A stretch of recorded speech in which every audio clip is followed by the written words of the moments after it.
হিমালয় পর্বতমালা হল পৃথিবীর সর্বোচ্চ এবং সবচেয়ে বিশাল পর্বতশ্রেণী। এটি এশিয়ার 5টি দেশে বিস্তৃত: ভারত, নেপাল, ভুটান, চীন এবং পাকিস্তান। হিমালয় পর্বতমালা বিভিন্ন উচ্চতার পর্বতশৃঙ্গ, তুষারাবৃত হিমবাহ এবং সুন্দর প্রাকৃতিক দৃশ্যের জন্য বিখ্যাত। এই পর্বতমালা প্রকৃতপক্ষে ভারতের ভূতাত্ত্বিক প্লেট এবং এশিয়ার ইউরেশীয় প্লেটের সংঘর্ষ থেকে প্রায় 5 কোটি বছর আগে তৈরি হয়। হিমালয় পর্বতমালা প্রধানত 3টি অংশে বিভক্ত: হিমাদ্রিতে, গ্রেট হিমালয়া, এটি সর্বোচ্চ শৃঙ্গগুলোর আবাসস্থল।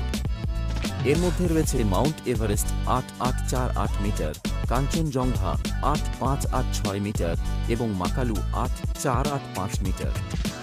এখানে সর্বদা তুষারাবৃত শৃঙ্গ রয়েছে।